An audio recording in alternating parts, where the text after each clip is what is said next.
With the rise of AI technology, we've all been a little bit worried here in the third-party creator sphere for TTRPGs if machines like this are eventually going to rise up and get rid of our jobs. Now, if you're not familiar with me, my name is Taron Pounds. I am a class designer over on the DMs Guild and a YouTuber here where I stream a lot of game design specifically around TTRPGs, and I'm currently building my own TTRPG that I am now kickstarting. That'll be the sponsor for this video, sure. Hey, you can go check out Vagabond over on Kickstarter. We are just under half funded. We still got a couple more weeks to go, so go check that out and see kind of what's going on up in here. Yeah, this was submitted by a member of my community over on Discord. It's a ChatGPT prompt for creating a healer class. So we're going to take a look at the Mender over here. All right, so starting at the top, the Mender is a support class that specializes in healing and protecting their allies through the use of their unique abilities and powerful spells. Now, this looks to only be about 5 pages, so we should be pretty quick on here. The Menders are individuals who have devoted their lives to the art of healing and protecting others. They have a unique bond with the natural world, which allows them to harness its energies to mend wounds, cleanse ailments, and shield their allies from harm. Menders are often found traveling with adventurers, providing invaluable support in the face of danger. So it's just a generic, like, bland healer class as possible, with a little bit of mix of, like, kind of the nature theme of Druid with also, like, all the just regular, I guess, cleric protector flair. Hit points, a D8, so it's supposed to be a midliner type of a class. 8 plus your constitution modifier, yada yada yada. Proficiencies, armor, light armor, weapons, simple weapons, tools, herbalism kit. Okay, so right here, this looks like this is probably going to be a midline type of a class.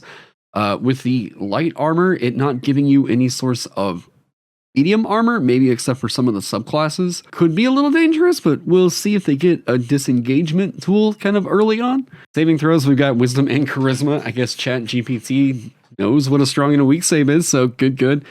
Skills, choose 2 from animal handling, arcana, insight, medicine, nature, perception, religion, and survival. I'm now curious if those are just the same as Druid? Arcana, animal handling, insight, medicine, nature, perception, religion, and survival. They literally just copy pasted the Druid skill proficiencies.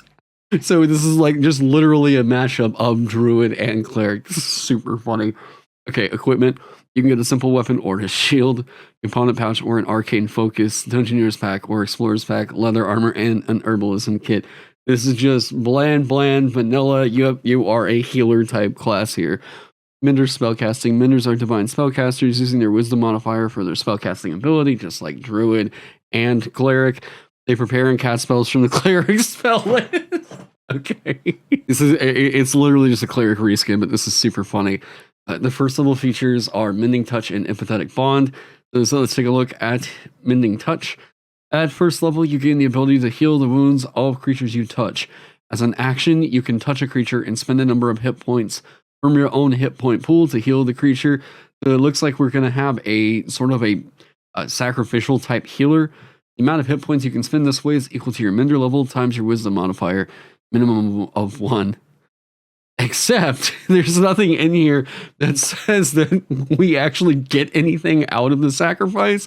Notice how, like, there's nothing in here that says what you can do with it. You don't restore the hit points or anything like that. It just says Mending Touch, you remove the hit point and then you okay, it's pretty clear that this wanted to be some kind of a you sacrifice the hit points and give it to someone else, but it's so funny that with ChatGPT it was just like, oh yeah, here's a mechanic right here that, like, I guess makes sense, but it doesn't give you any benefit out of it. Okay, empathetic bond. At first level, you form a bond with a willing creature within 60 feet of you. As a bonus action, you can transfer your own hit points to that creature, healing it.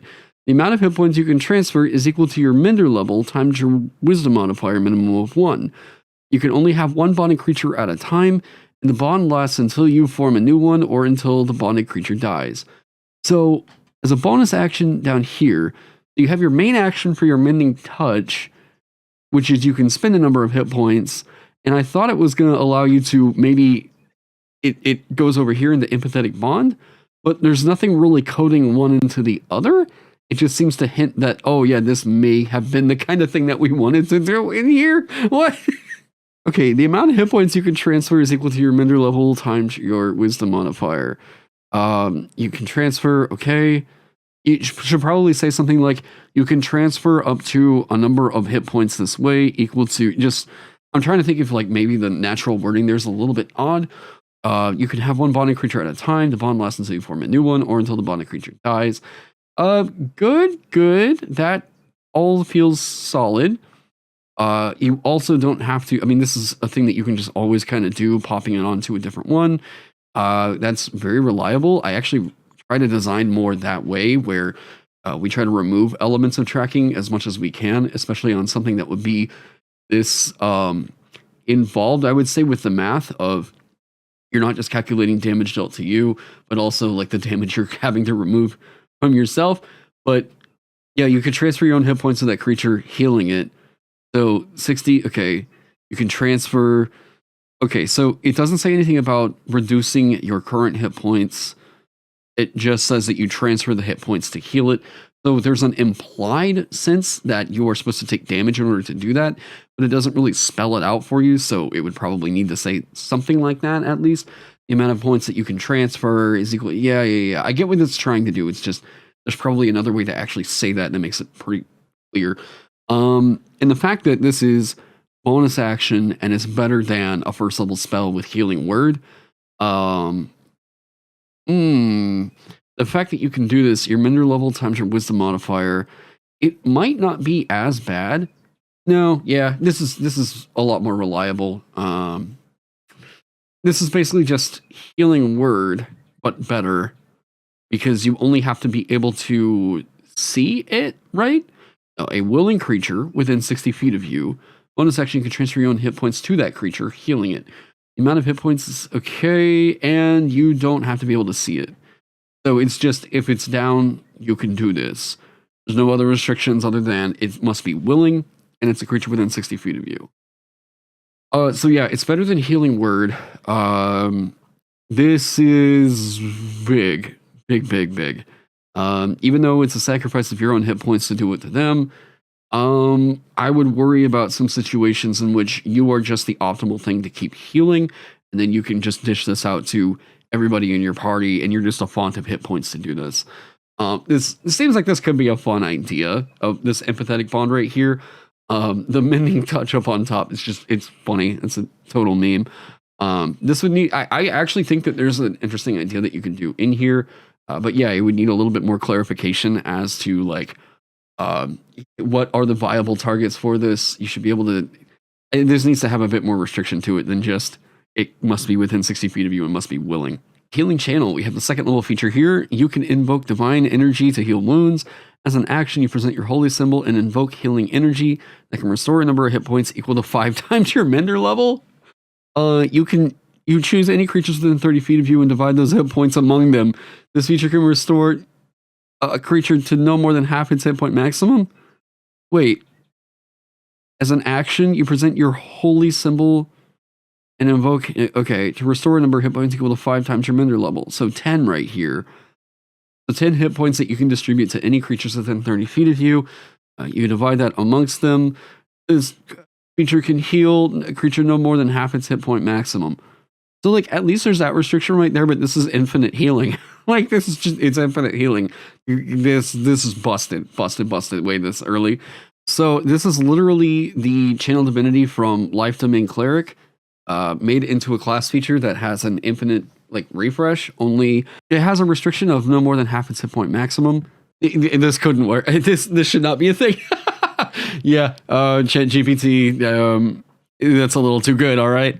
So your archetype, all right, it's just your archetype, no subclass flavor there, but you know, third level. Third level, you choose an archetype. You strive to emulate your healing practices, Life Weaver, Guardian, or Purifier.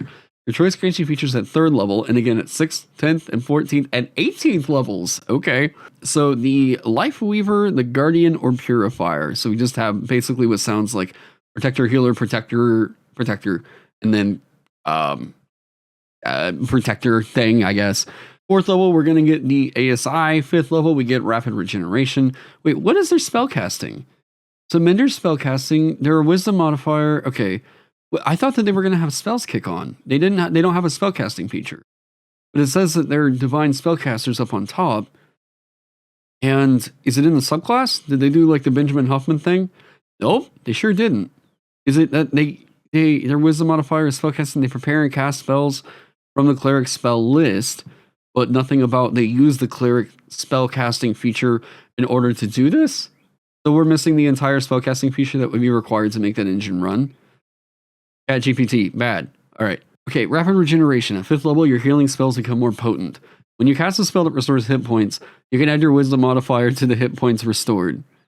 Okay, that would be very, very, very scary good that early. That should not be online any earlier than 8th level. But I guess it's kept in check in the fact that we don't have any spells to cast. So, yeah. I mean, I guess that's fair. Cleansing aura. At 7th level, you can create an aura that help. Oh, so now we get the best part of Paladin on here too. To shake up debilitating effects. As an action, you can activate a 10-foot radius aura centered on yourself that lasts for 1 minute or until you are incapacitated. But while in the aura, allies have advantage on saving throws against effects that cause the poison, blinded, and deafened conditions. You can use this feature a number of times equal to your wisdom modifier and regain expended uses after a long rest. Okay, so it's a more reasonable aura. 10 foot, not super bad. But you can just use it a number of times equal to your wisdom modifier. Saving throws against these things. This is actually kind of harmless. It's funny. Yeah, not bad. But this is you as a 7th level character, basically having a feature that allows you to have advantage on saving throws against being poisoned, blinded, or deafened. Oh wait, it says aura. While in the aura, our allies have. Okay, so I operate on the assumption that you cannot be an ally to yourself. In terms of like the keywords and stuff that we represent. Otherwise, like ally just it has a way more loose definition if we don't do that. So my idea is that your allies, if you say your allies, it should be that is all friendly creatures other than yourself, and then include specifically in the text, and this is why we see them doing this now at Wizards of the Coast with more recent stuff, including potentially yourself. It just helps clarify this confusion that tends to happen with this. But this is a very, very, very good feature. You have this a number of times equal to your wisdom modifier and regain expended uses after a long rest. Effectively means you will essentially always have this up for every combat scenario. That's good. Okay. So 8th level, you're going to get another ASI. Here at 9th level, you're going to get potent healing. At 9th level, your healing spells and abilities are more effective. When you restore hit points to a creature with a spell or ability, so an ability, you can re-roll any 1s or 2s on the hit points restored, and you must use the new rolls. Yep, that's very, very good. I don't know what else to say there. That's a reassurance of like just generally how much healing you're going to do. Neat. Okay. Effortless mending. At 11th level, you can use your mending touch feature as a bonus action instead of an action. Mending touch is the one where you just lose your hit points. Good to know. That's exactly what we need going into 11th level and above play, for sure. What a power spike. At 13th level, you can cast the mass healing word spell once without expending a spell slot, and you regain the ability to do so after a long rest. I am not terribly against that at 13th level. It's a bonus action. It's a big burst, 1d4 plus your spellcasting ability modifier. You cast it at 3rd level. So this is a nice like group defibrillator right here. I mean, the strongest use of this is that there's multiple buddies that are down. Cool, you do this. Nice. Actually, at 13th level, I don't mind this. This would not be a terrible feature here. They also don't have spellcasting, so it's nice to see that they're getting something to help that out. So anyways, 15th level, your very presence, this is revitalizing presence, bolsters your allies. The bonus action, you can choose a number of creatures equal to your wisdom modifier, minimum of 1, within 30 feet of you. Each of them gains temporary hit points equal to your mender level, so 15 temporary hit points. These temporary hit points last for 1 minute. That you can continue to do over and over and over again.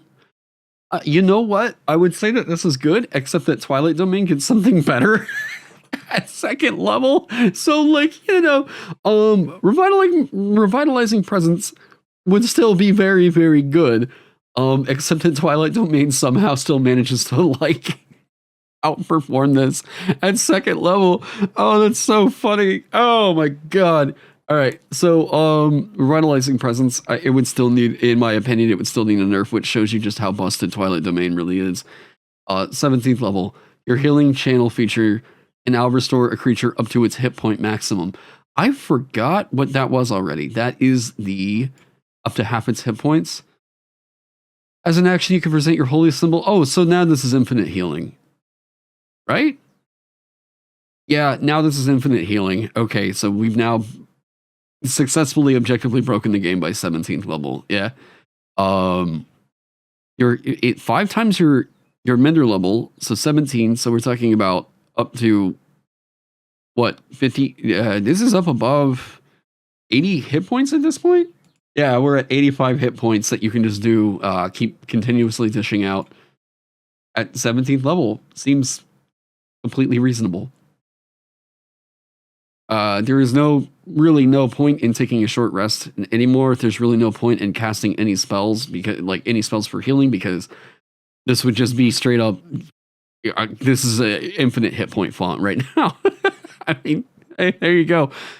Master of Healing. Boy, I would have thought that 17th level would have been the capstone. When you roll for initiative and have no uses of healing channel remaining, you regain 1 use, and that is the big boom scary. Wait,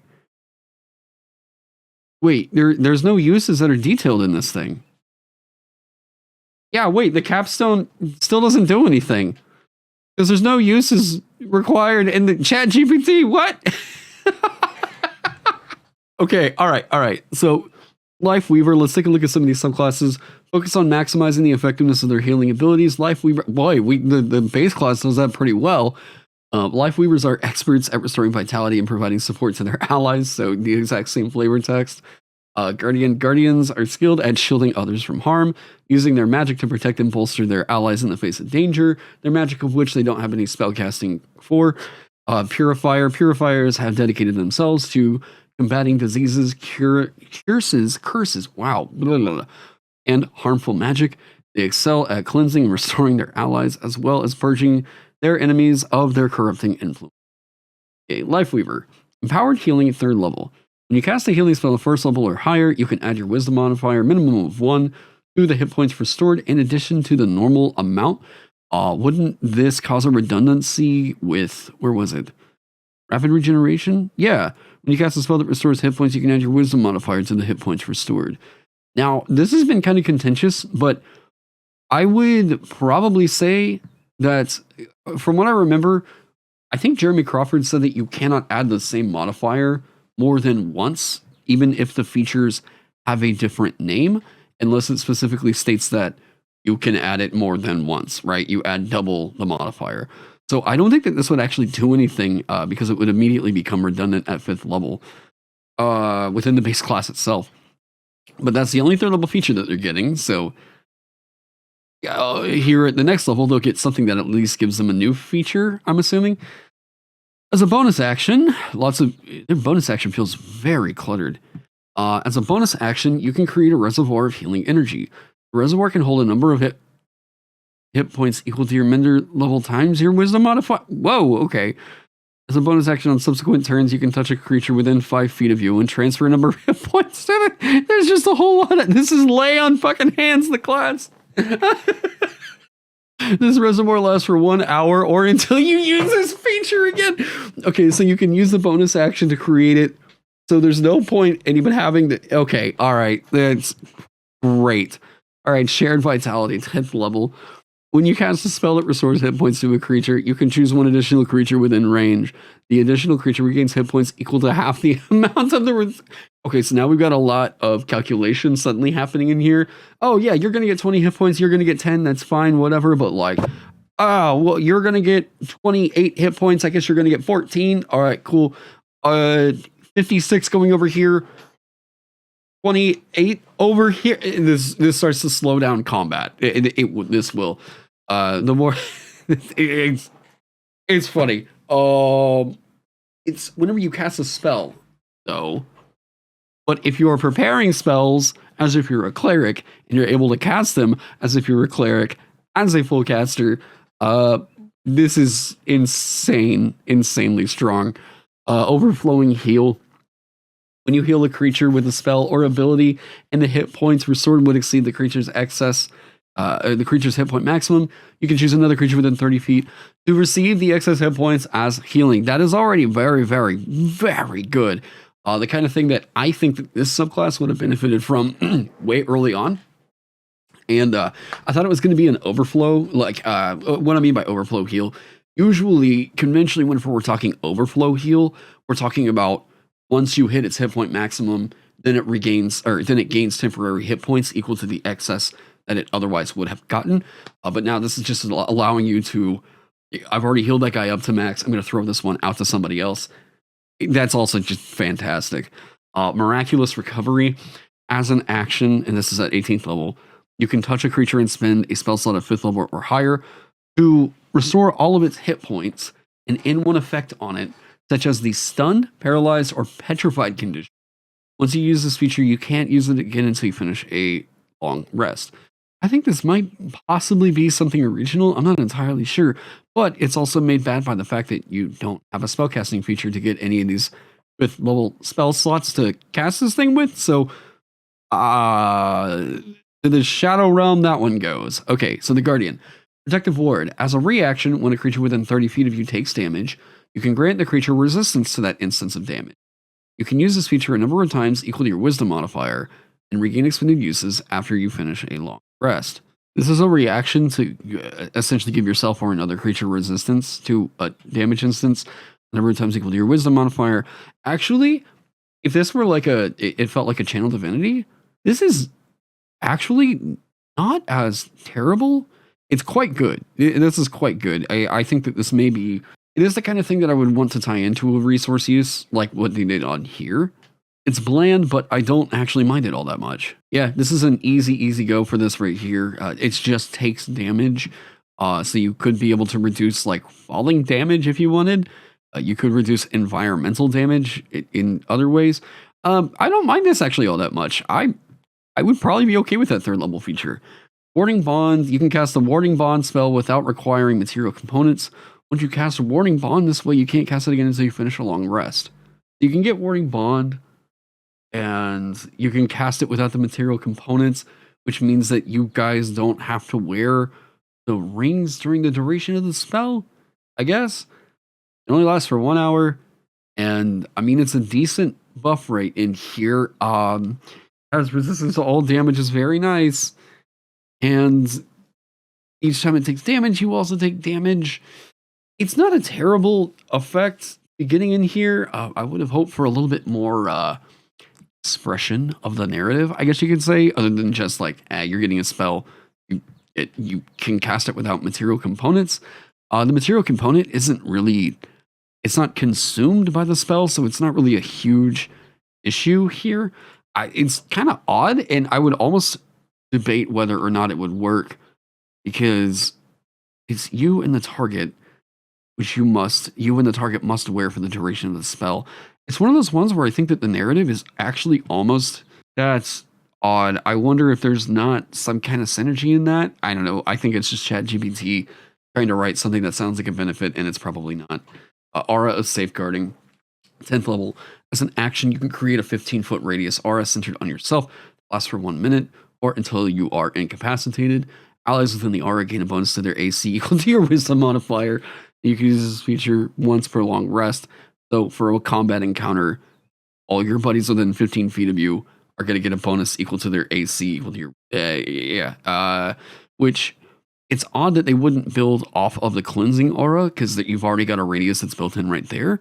And this thing kind of comes on because I guess we're assuming that this is supposed to be a support, healer class, and then it never gets an improvement.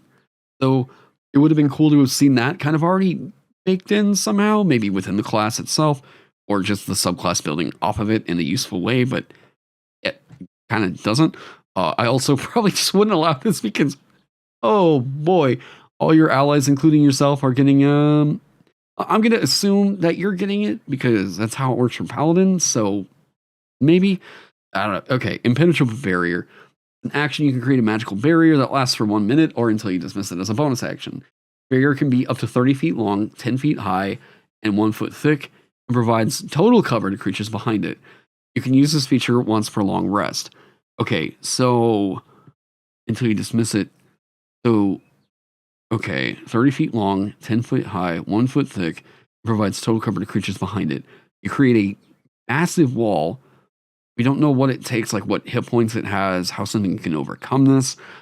This is, in some ways, I think better than Leomund's tiny hut, but no, well, not really, because it's only 1 minute, right? This is definitely a get out of jail free card, but like not entirely. You could potentially argue that there's a 1 minute casting that you may be able to cast as a result of getting this barrier if you guys time it real quick. Or you just have the person cast it round before you, and then you pop up this barrier as an action, and then try to defend your buddies through it. Yeah, your buddies are going to get total cover to creatures. Okay, this is creating an obstacle that I would kind of worry about, but it actually seems a little bit reasonable. I would have preferred for it to have some AC and hit points listed in here in some way, but I don't mind this in theory. This seems actually kind of interesting and something that could have been defining way early on. Divine Aegis at 18th level, their big capstone. As a reaction, when a creature within 30 feet of you is reduced to 0 hit points, you can prevent that creature from falling unconscious and restore a number of hit points equal to 5 times your mender level. And once you use this feature, you can't use it again until you finish a long rest. Oh my god, we are just playing super hyper whack-a-mole with this class. Okay, yeah, that capstone is insanely strong. You can prevent it from falling unconscious and restore a number of hit points equal to 5. What if you choose not to restore the hit points to it? Does it just like, oh great, oh, and then immediately go down? Yeah, there's not enough of a restriction happening with how much healing this thing is throwing out, and on top with this Divine Aegis. Just what? And I don't really think that Aegis is necessarily the greatest word for that. It's funny enough that it like kind of reminds me of Aegis from Smite, but the mechanic would be pretty different. And anyways, Purifying Touch, 3rd level. As an action, you can touch a creature and remove one condition affecting it. The condition can be blinded, deafened, paralyzed, or poisoned. You can use this feature a number of times equal to your wisdom on it. This is just lesser restoration, right? Yeah, blinded, deafened, paralyzed, or poisoned. Blinded, deafened, paralyzed, or poisoned. You can use this feature a number of times equal to your wisdom modifier, minimum of 1, and you regain expended uses after. Okay, so you're getting at 3rd level a free 2nd level spell a number of times equal to your wisdom modifier per day. Of course, that's insanely strong. This is already looking, I would say, probably actually better than the other two right now. Although, Protective Ward might be S tier, because that's an insanely strong reaction. Purifier is also very, very good. They're kind of just taking spells in the game and making them into subclass features, which, you know, it's funny because ChatGPT is doing something that a lot of younger homebrewers do way, way early on. Just kind of thinking like, oh, this is a really cool spell, but it might be even more fun as a class feature. And then they repurpose it like that. So, I mean, who knows? Maybe ChatGPT actually is learning. Dispel magic. You can cast a dispel magic spell once without expending a spell slot. You regain the ability to do so after you finish a long rest. Okay, very good. Yeah. All right. Aura of Purity, 10th level. As an action, you can create a 15-foot aura centered on yourself that lasts for 1 minute or until you're incapacitated. Odd that these two subclasses are the only ones that got the aura at 10th level. Like, usually you'd like to see some kind of a through line there. And you kind of did for a second, and then yeah. Allies within the aura have advantage on saving throws against spells and other magical effects. You can use this feature once per long rest. Okay. I mean, yeah, that's very good. Cleansing Wave. As an action, you can release a wave of purifying energy in a 30-foot radius centered on yourself. Each ally within the area is cleansed of one harmful effect, such as a curse, disease, or ongoing poison, and regains hit points equal to 2d8 plus your wisdom modifier. Once you use this feature, you can't use it again until you finish a long rest. Boy, there's so much tracking So much to track in here. This is so funny though. I'll be 14th level. Okay, whatever. Sure, we'll let him have it. Purifier's Judgment. Sorry, my brain's breaking a little bit on this. As an action, you can target one creature within 60 feet of you and force it to make a wisdom saving throw against your spell save DC. On a failed save, the target suffers radiant damage equal to 10d8 plus your wisdom modifier and is stunned until the end of its next turn. If the target is undead or a fiend, it has disadvantage on the saving throw. You can use this feature once per long rest. You know, that's an interesting capstone. 10d8 plus you, that's kind of cool. Oh god, this is super funny. I'm so glad that who was this that sent this to me? Everbot. Oh my god, this is so funny. Yeah, thank you for sending. Oh my god, thank you for sending me content for real. Anyways, let me know what you guys thought of this one down in the description below. Subscribe if you haven't already. Thank you all so much for being here. Huge shout out to my Patreon sponsors. Thank you all so much for helping me keep the lights on around here. And coffee in my blood. You all are absolute heroes. If you want to know whether or not I would allow this, I'm pretty sure my reactions kind of tell you the story right there. But hey, it's interesting to see what ChatGPT is getting up to here. There are some signatures in here I see of, the design conventions of D&D 5e. And maybe some interesting ideas in the future. I don't know. Anyways, I'm not worried about my job. So, yeah. Anyways, I hope you all are staying safe, staying healthy, and I'll see you in the next one.